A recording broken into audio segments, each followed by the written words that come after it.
Hey guys, how's it going? My name is Arden, and today we're reviewing Juggernaut number one. Thanks for joining me, Adrian Benningfield. I see you're in chat there.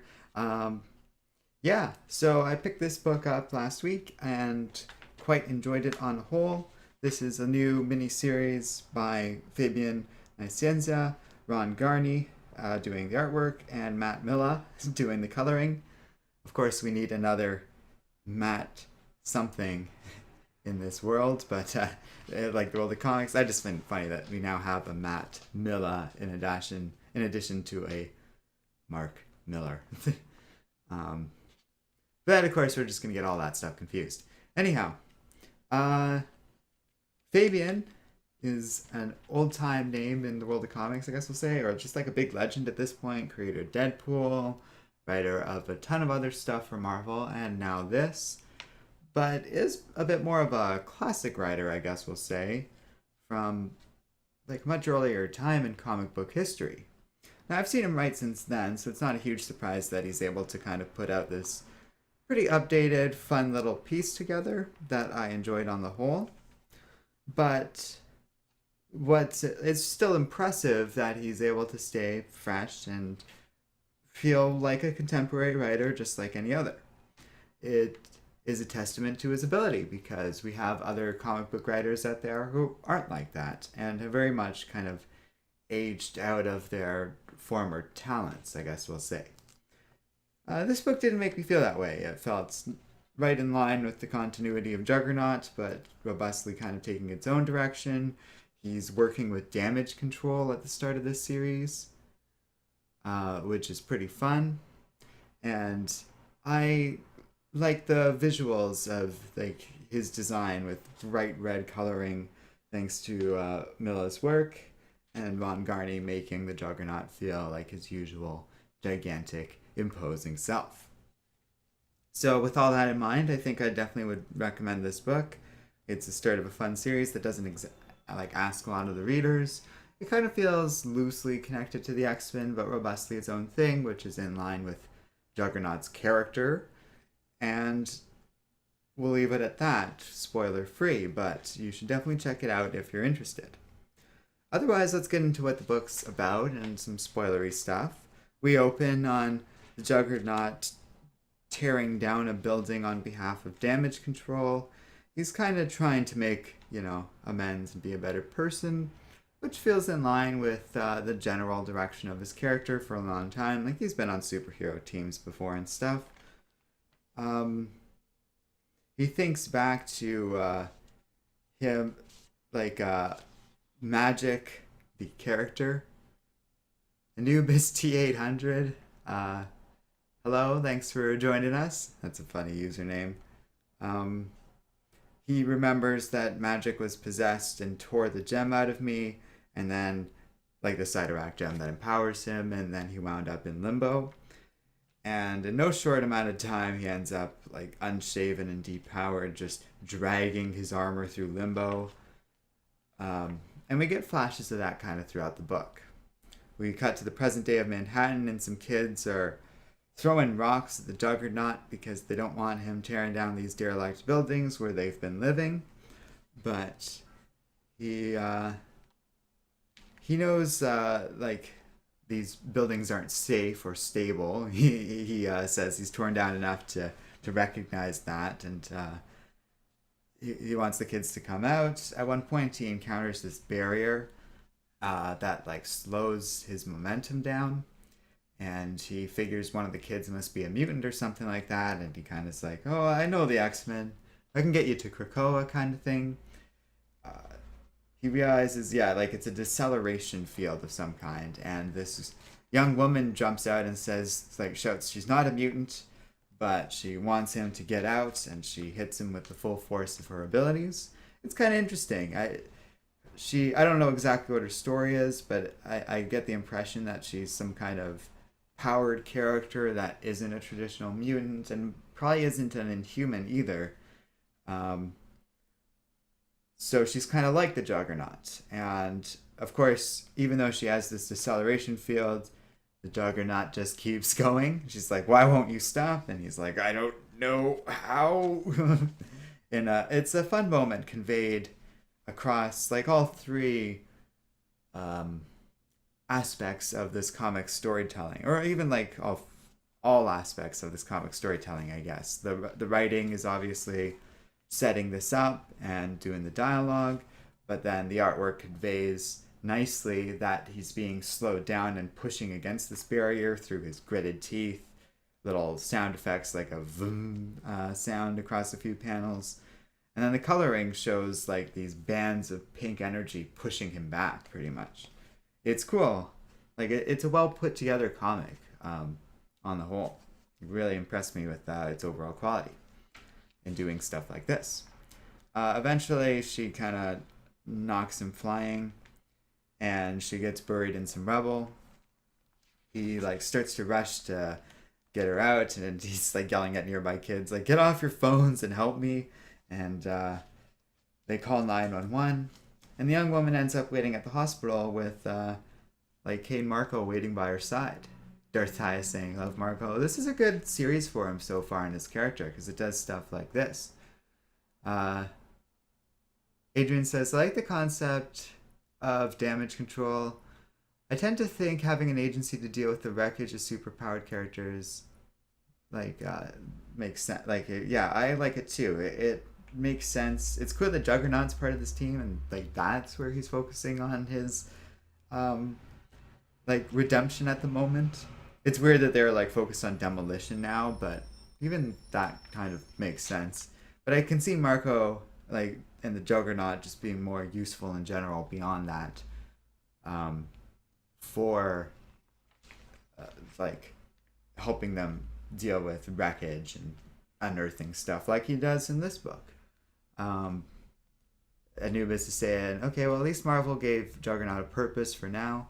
I think this is a cool direction for his character. It's always interesting how he like struggles with redemption.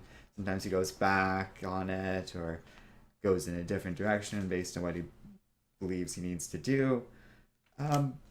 At the moment, they're clearly doing a heroic-ish bent for this character, maybe like an anti-hero thing. And that seems alright for a solo series. I don't think it's necessary to do for a series like this, but if that's what like Nicenzia wants to do, that's okay.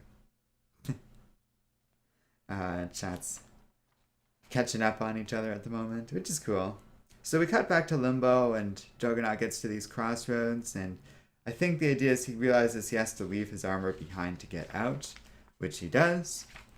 And he's telling this story to this young woman, and she's like, well, if you gave up your armor, how do you have it? He's like, different armor, longer story. I don't know if that's been covered in past X-Men stuff. It's kind of cool how much this book refers to like pre-Krakoan X-Men content. But either way, that's something that can either be explored in this series if it hasn't been done yet, or just left at that. They chat and kind of catch up a bit. It's like a couple of pages of just pure dialogue, but I do have to say, I do like the dialogue. It's interesting. They like the girl has this, what has to be some sort of YouTube equivalent channel where she pranks people with her deceleration abilities. And like the Juggernaut just kind of brushes it off. They have a cute dynamic with each other. She introduces herself as Decel, as in deceleration. She says it's the only name she's used and she's gotten these powers and won't reveal much else. And Juggernaut's like, all right, I won't push. But she's like, okay, good, basically. But then is like, she also says, she shows him a picture of something that one of her friends took, like, or her subscribers posted last week, I guess I should say. And she's like, look, this is something that, like, some damage that needs controlling. And she shows him a picture of the Hulk. And Kane Marco's like, oh, you're kidding me. And the final little thing of this book just says, she's not kidding, in big block letters. So, like, again, this book has good lettering, too, and stuff. And then we go to the final page showing us that the next issue very much is the Juggernaut battling the Hulk, which is pretty fun. I think Raphael or someone in chat was talking about this earlier about how the Juggernaut's going up against the Hulk. Seems like a classic thing to do in a Juggernaut series, but so far this has been so well written, and as I talked about as we were going through this book, like so well put together with its art that I really like this creative team on the whole and quite like this book.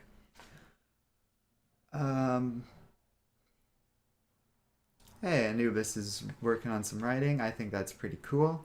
He's just saying that to Adrian because they're catching up in chat. And Darth Tyrus just finished watching Days of Future Past from the X-Men. And he says, I almost forgot how great that movie is. I know you guys are talking to each other, but it's just fun to catch up on. Yeah, that's an interesting movie. I personally feel like it doesn't hold up, and I don't quite like it as much as the first time I did, but that's a different discussion that I'm just intruding on. Adrian says maybe Jug is getting a girlfriend. I definitely don't get a romantic aspect from them. I think it's more of a like mentor protege vibe, with her almost being like his like sidekick, with both parties being reluctant about that idea, but that's the general impression I get. Their powers work together in a kind of fun way where he's like this unstoppable force and she's able to stop all force. That's a cool combination, and while we don't know the nature or origin of her powers, it very much seems it's supposed to be something in line with Juggernaut, like I was saying, where it's like, well, she and he aren't mutants, they aren't Inhumans, he's got this weird mystical thing going on. I'm wondering if she's like the product of some weird experiment or something like that, or if she also is possessed or something like that along the lines of Juggernaut, and she has some sort of weird gem, which would be pretty cool. And Anubis is saying he's excited for the new confrontation for Juggernaut against the Hulk. Yeah, that's always fun to see. I'm sure it's been done before in some form or another, but I would like to see this creative team handle that with like the full weight of modern computer generated artwork, because I'm sure that hasn't been done before. Adrian says it's a physics thing, unstoppable force versus unmovable object. They've certainly done that before with the Juggernaut, but I think it's interesting. Like, they've never really done, like, the Juggernaut even says at one point in this book, like, oh, I've never encountered this before in terms of the deceleration field that D-Cell is able to create. Similarly, the Hulk is also just like this unchecked power that isn't just an easy victory for the Hulk. Lewis is saying, yes, I write a scenario where the universe of Marvel and DC fusion together. Sorry if it sounds silly, but I always dream of a good story about a Marvel DC crossover. Well, like, they've done it before, but that seems like prime fan fiction content, and there's nothing wrong with that.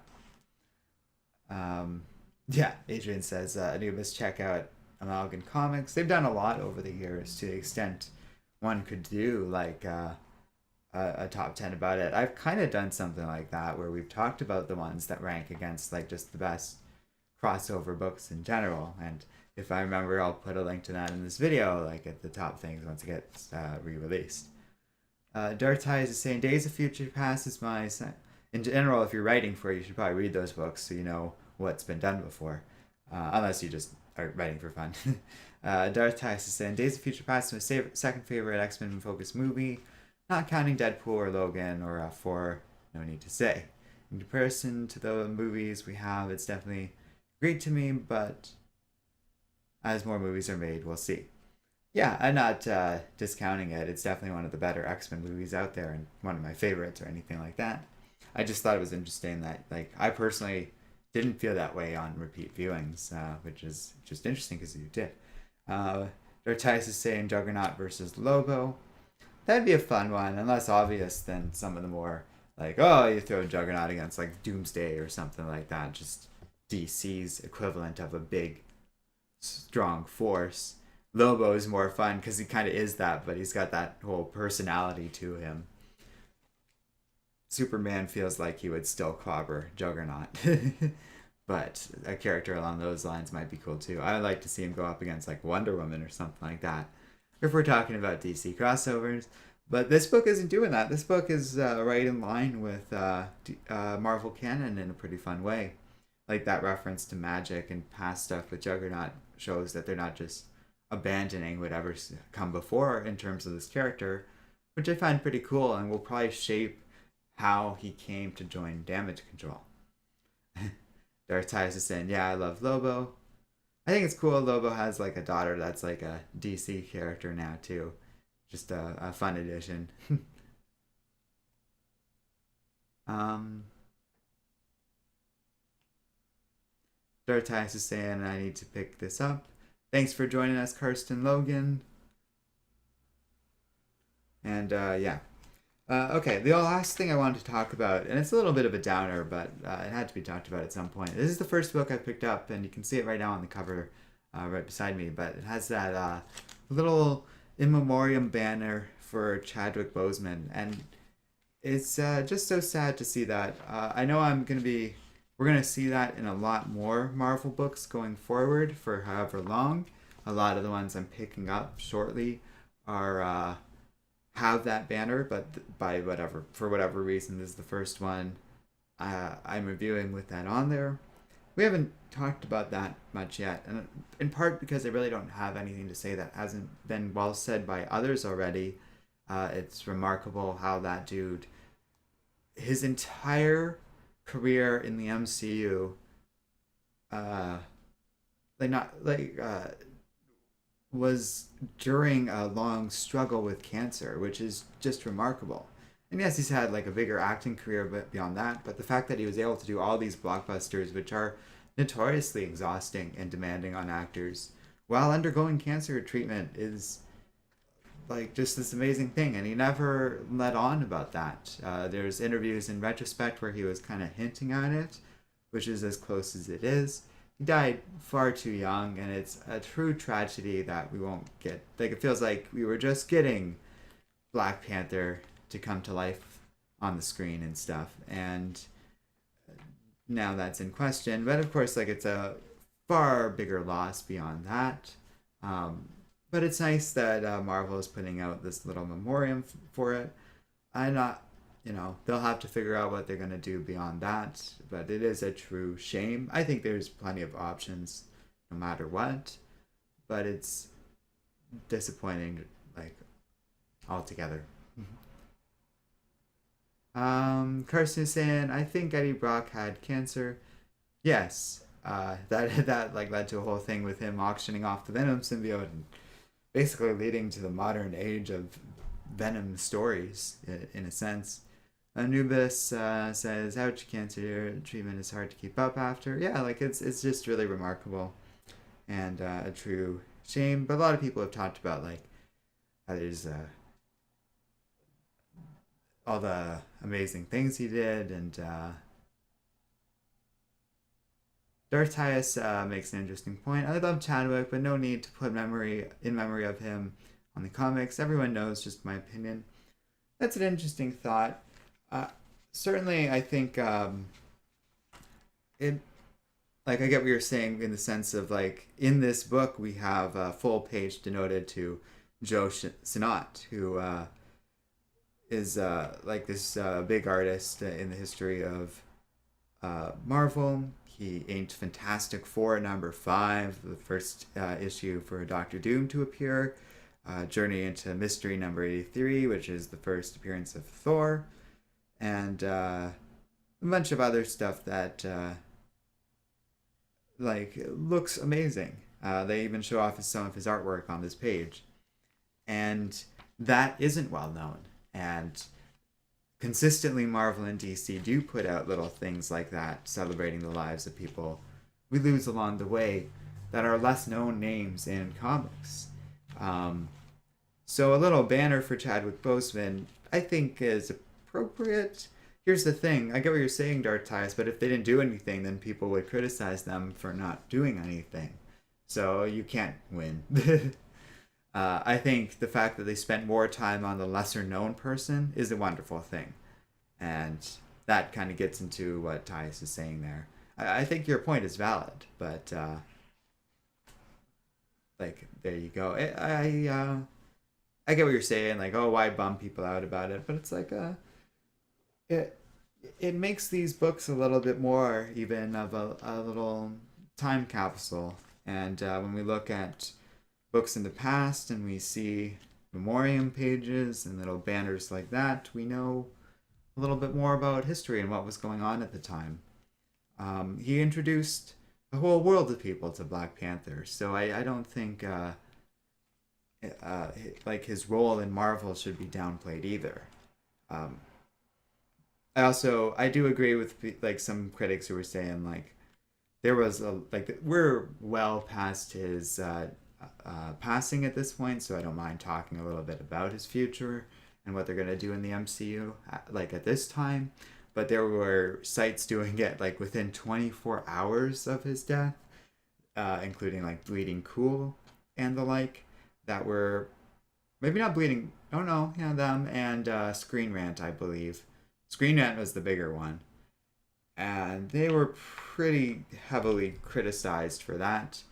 I don't disagree with that criticism. It did feel a little ghoulish at the time, especially because his career in life is much bigger than that. He like has been in a bunch of stuff and has like this larger history within the world of acting and stuff like that. That's why I tried to clarify. Like he did all of his MCU stuff while battling cancer, but his acting career goes farther back beyond, like past that and stuff. And you can look up some of the roles and things that he did over the years, uh, worth watching, because like that line goes far beyond. And in fact, like one could argue, I don't think he really got a chance to shine fully in Black Panther compared to some of his other like roles in the past. Um, Adrian asked if anyone's seen the Black Panther miniseries done with the character. I'm not sure what you're referring to. If you're referring to the motion comic, then yes, I have. I don't know if there was another animated series. Anubis was saying, "Do you have an address where you can send you my scenario after I finish? It's been a long time to watch your videos, and I want to share this project for a long time. Well, if you like, I don't know why you can't just email that to me. Um, but we don't have a PO box at the moment. I don't think that's worth it based on the level of mail I get from people at the moment. But we'll see. I also don't necessarily need more physical things, but you can email it. That you can find that on our channel's about page pretty easily.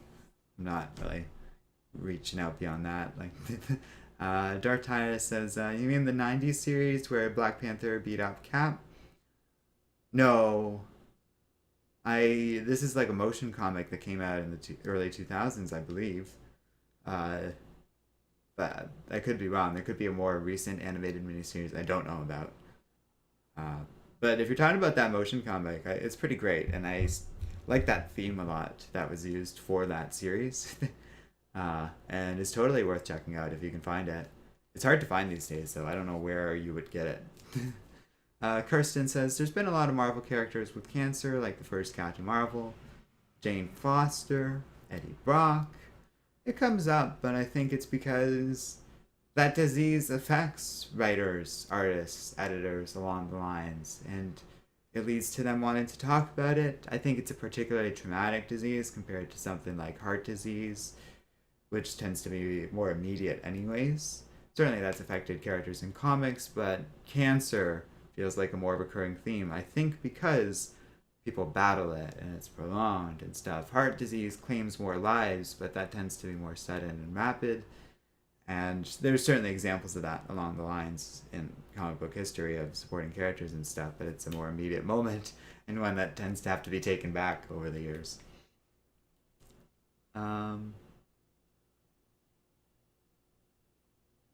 Adrian says, Netflix is where I rented it from. If okay.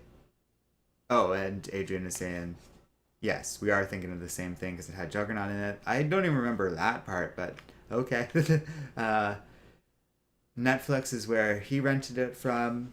I assume in disc form. Netflix is where I watched it too, but this was a long time ago, and I don't think those books are like those videos are available on Netflix anymore, including like Astonishing X-Men, which I believe I also watched there, and that was awesome. I think that was my first introduction to that Whedon take on X-Men, and it was great. Like even the like especially the motion comic was well done. I think it's the best one they've made so far. Those motion comics are kind of interesting, but I feel like Marvel and DC have kind of stepped away from that at the moment. Uh, in part because they're kind of being more ambitious in their adaptations, and a lot of these things, the goal seems more to bring it to life in either animated or live action form in some form or another, especially with both Marvel and DC being motivated to produce new content for their respective streaming services at this point. So we'll have to see. Kirsten Logan says, "Have you watched the Daredevil movie? You mean the old moldy one with Ben Affleck?" Yes, I have. It's junk, but I did like uh, Michael Clark Duncan, I believe his name is, who played the Kingpin. That was good casting in an otherwise terrible movie. Adrian says, "Not to be conspiracy theorist, but there could be a chance Chadwick also had COVID and people with underlying symptoms get things a lot worse due to it." Yeah, I mean, that's theoretically possible. I don't know why they'd hide it. I don't think that's terribly likely, though, because he was probably vulnerable to begin with and probably was taking a lot of precautions. The sad fact of the matter is, it's probably the truth of what they said, and just eventually that cancer claimed him, and that's sad. But like, not everyone who dies during the pandemic is like a victim of COVID. Uh, and it could be related too. It could be that he took a turn and it came down to a choice of whether or not to hospitalize. Like, we don't know the details. I don't think we should comment too much on that because I was about to a little bit. But we won't. I will say this though, because I'm more comfortable saying this. We had a relative pass away quite a few months ago now, and it's not like a terribly close relative. He's like my great uncle, but he died of cancer actually, and not COVID wasn't related, but it came down to he could have been treated and it could have prolonged his life a little bit in theory, but he would have had to go to the hospital, and the pandemic was related in the sense of like this relative chose not to do that because it would have increased his risk and not meaningfully increased his likelihood of living much longer anyways. So it could have been a decision along that. I'm not speculating along those lines of Chadwick. I'm just going with what personally went down within my family back then. And it was all very, sad or whatever, but obviously I'm not terribly broken up about it. I just don't want to speculate about a man's death who I don't know, but I will use an example of a man's death that I do know about, just to say, oh, it could be something along those lines, but I think there's no reason to doubt it is along the lines of what they said. I guess, other than the fact that they did kind of not tell, like he kept it secret for all these years, but that's his business and that's his choice, and I don't begrudge him for doing that. If anything, I just admire him for not wanting people to know, not wanting it to affect his acting career, which is pretty damn cool. He probably wouldn't have gotten as many roles and stuff if that had been public knowledge, which is actually an unfortunate statement about the state of things when it comes, like, people have to hide their crippling illnesses in order to get big blockbuster roles. That reflects poorly on Hollywood. Still, again, like, after so much exposure of all the janky stuff they do, there's still so many problems out there. But that's not just Hollywood, though, I should say. A lot of people, I feel, would be motivated to hide that, especially in high-profile jobs. I don't know what that comment is, but I'll allow it.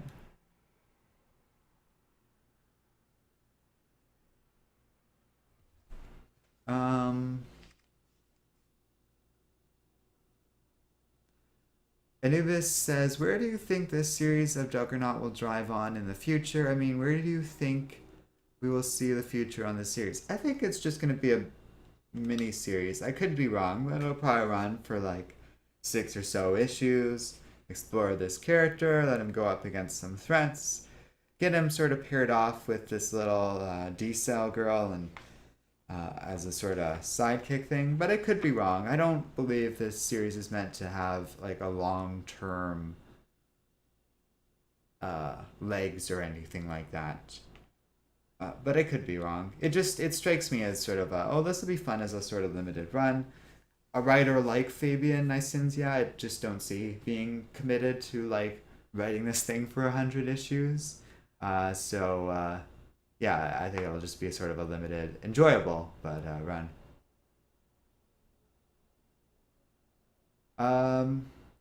Darth Shingaso says, I thought, this is like our second Darth joining us in chat. I thought the page Ta-Nehisi Coates wrote about Chadwick Boseman in X Factor number 4 was pretty touching.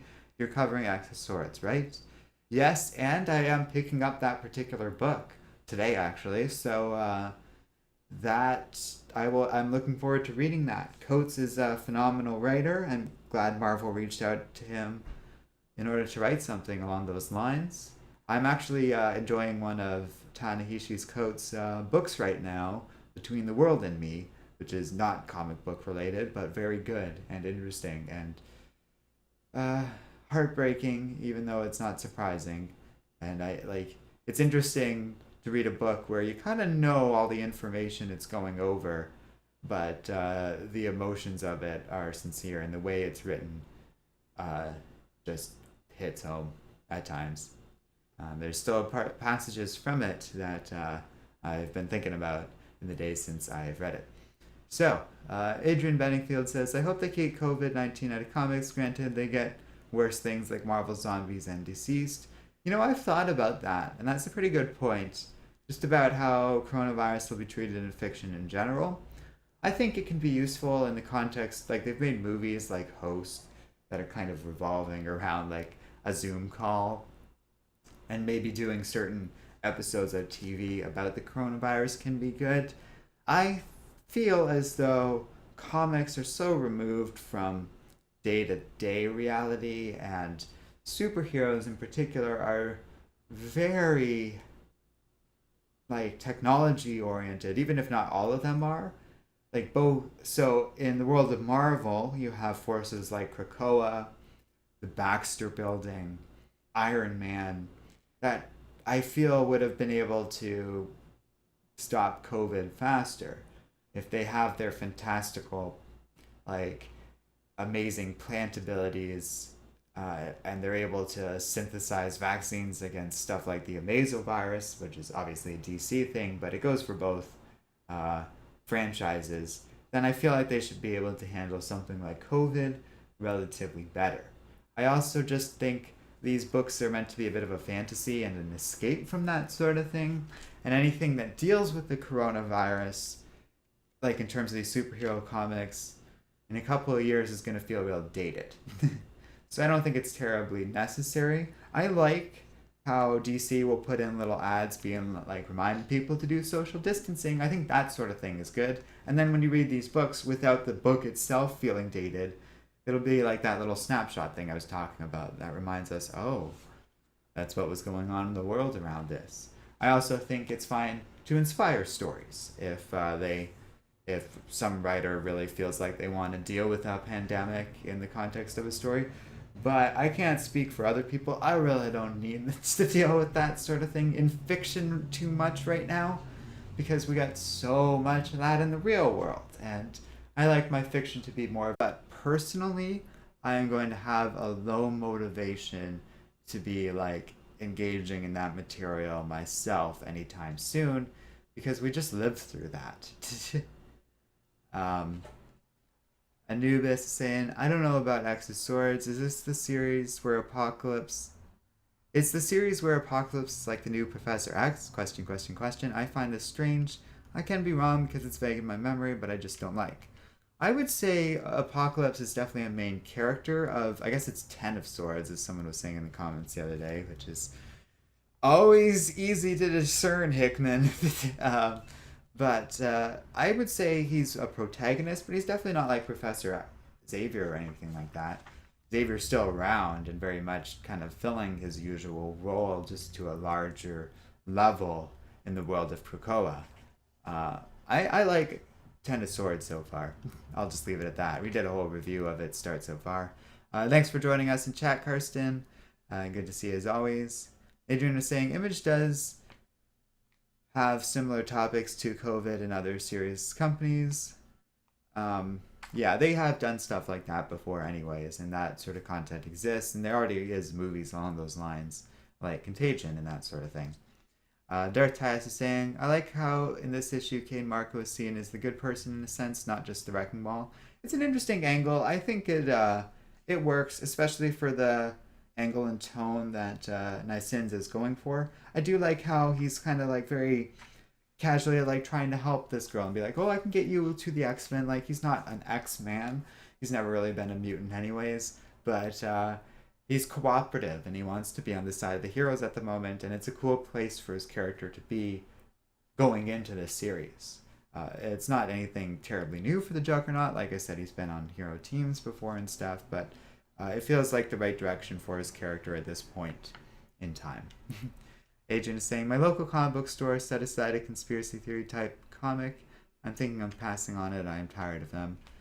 Well, if they just set it aside for you, that's fine. I always, even if I change my mind, I'm sure to pay for books I ordered from my store. But yeah, sometimes you do have to take care of yourself and identify what stories you want to engage in and what kind you want to take a break from, which I do personally feel from time to time. Anubis was saying, oh, Anubis has to go too. Well, yeah, I think we'll leave it there. Thanks, you guys, for joining me in chat. Dartius asked, how long do you think this standalone will last? Someone else asked that in chat, so I'll just in brief say I think it'll just be I think it's set up to just be a short mini-series, like about 6 issues or so. I wouldn't expect it to go much longer than that. So about half a year, though, which should lead to a fun little story. If it goes on longer, that would be great. I just don't see Nyscienza doing that. But now I am repeating myself, so I think we'll leave things there. But thank you very much for a fun chat with everyone who was in and talking with me today. I do still have one more book from last week before I finally start catching up again with this week. But it's a good book and worth talking about. So stay tuned as we get into the latest chapter of Venom Beyond.